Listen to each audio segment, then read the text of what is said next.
세계 문화자연유산의 등재와 보존을 결정하는 유네스코 세계유산위원회가 어제 부산에서 시작됐습니다. 1988년 세계유산협약 가입 이후 우리나라에서 처음 열리는 회의입니다. 박순표 기자입니다. 조선시대 왕과 왕비의 신주를 모신 종묘입니다. 조선의 유교적 가치관과 재래의식, 전통적 건축 양식이 한데 어우러지는 문화유산으로 우리나라의 세계유산 17건 가운데 가장 먼저 등재됐습니다. 인류가 보존할 세계 문화자연유산을 결정하고 보존을 논의하는 유네스코 세계유산위원회가 부산에서 막을 올렸습니다. 1988년 우리나라가 세계유산 협약에 가입하고 38년 만에 처음 열리는 행사입니다. 특히 전쟁의 잿더미에서 성장한 부산에서 문화유산을 통한 국제협력을 논의하는 자리가 열려 의미가 남다릅니다. 국제사회의 협력이 한 도시와 나라의 운명을 어떻게 바꿀 수 있는지를 바로 이곳 부산이 온몸으로 증명하고 있습니다. 29일까지 계속되는 부산 세계유산위원회는 유네스코 사무총장을 비롯한 150여 개국의 대표단과 전문가 등 3천여 명이 참석합니다. 이번 회의에서는 미국의 야생동물 보호지 등 자연유산 8개, 중앙아시아의 실크로드와 2차 세계대전의 노르망디 해변 등 문화유산 21개 등에 대한 세계유산 심의가 이루어집니다. 지난 2021년 세계유산으로 등재된 우리나라의 갯벌도 지역을 넓혀 확대 등재될 가능성이 큽니다.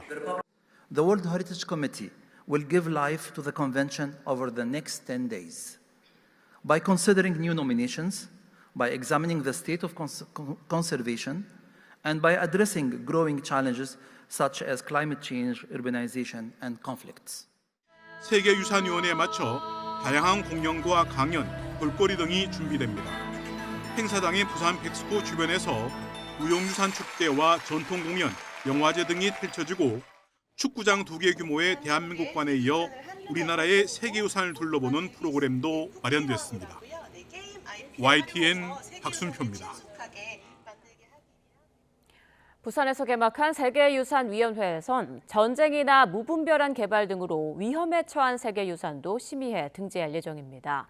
성경 속 사마리아로 알려진 팔레스타인 유적이나 러시아 바이칼호 등이 후보에 올라 있습니다. 이어서 유투권 기자입니다.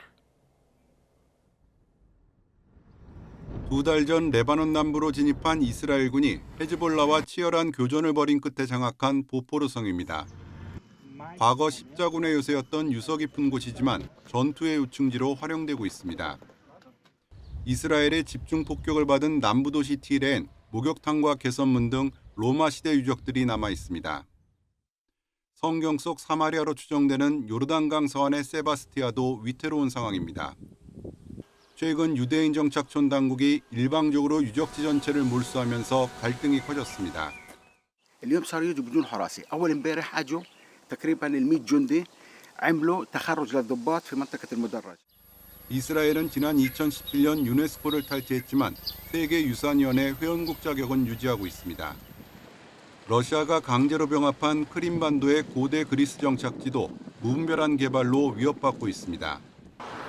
세계에서 가장 깊은 호수인 러시아의 바이칼호는 환경오염과 대규모 벌목, 지속적인 수위 저하에 신음하고 있습니다. 야생동물의 낙원이자 지구상 최대 규모의 육상 포유류 이동 경로인 남수단의 초원지대도 전쟁과 기후변화 때문에 위기에 직면해 있습니다. 부산에서 열리는 이번 회의에선 이들 유산을 위험에 처한 세계유산에 등재할지 긴급 심의할 예정입니다. 하지만 위험에 처한 세계유산 지정은 국제사회의 관심을 촉구하는 차원일 뿐 구속력 있는 조치를 강제할 수는 없습니다.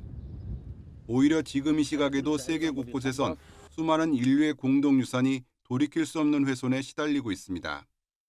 YTN 유투관입니다.